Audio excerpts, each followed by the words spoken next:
ఓం నమః శివాయ. ఓం నమో నారాయణాయ.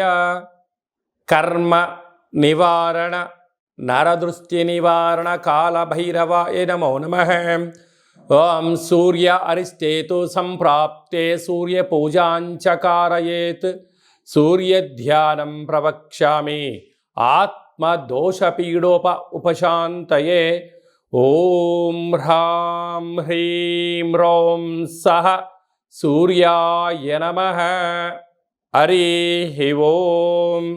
మా ఛానల్కి స్వాగతం. చూస్తున్న వీక్షకులకు ప్రేక్షకులకు ప్రియ కాళభైరవ భగవద్బంధులకి స్వాగతం పలుకుతూ మమ్మల్ని ఎంతగానో ఆదరిస్తూ ఉండబడినటువంటి ప్రియ సోదర సోదరీమణుల అందరిపైనను ఆరోగ్యకారకుడైనటువంటి సూర్య భగవానుడి యొక్క ఆశీస్సులను కోరుకుంటూ మిథున రాశిలో ఏడాది తర్వాత రవి భగవానుడు సంచారం అవ్వడం వలన 15/6/2024 నుండి 16/7/2024 వరకు ఏడాది తర్వాత మిథున రాశిలో రవి సంచారం చేయనప్పుడు అందరికీ నిండు నూరేళ్ల ఆయురారోగ్యాలను, అనారోగ్యం లేకుండా, పితృదోషాలు లేకుండా, ఆత్మస్థైర్యంతో అన్నింటా విజయం కలిగించేటువంటి మన మనోబలాన్ని, మనస్థైర్యాన్ని అన్ని గ్రహాలలో, అన్ని రాశులలో అందరికి ఎలా ఉండబోతుందో ఈ వీడియోలో సవివరంగా సంపూర్ణంగా తెలుసుకుందాం. 15/6/2024 నుండి 16/7/2024 వరకు మధ్యలో పుట్టినటువంటి వారందరికీ కూడా ముందస్తుగా జన్మదిన శుభాకాంక్షలు. గతంలో వివాహం చేసుకున్న వారికి వివాహ వార్షికోత్సవ శుభాకాంక్షలు.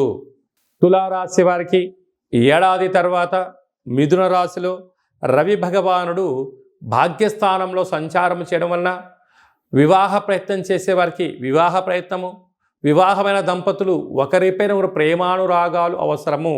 జన్మదిన వేడుకల్లో కానీ వివాహ వార్షికోత్సవ కార్యక్రమంలో ఒకరిని ఒకరు బహుమతులు ఇచ్చిపుచ్చుకుంటూ ఆనందకరమైన జీవితాన్ని పొందుతూ ఒకరు ఏదన్నా చెప్తే మరొకరు దానికి ఏకీభవించే ప్రయత్నం చేయండి. అంతా మంచే కలుగుతుంది.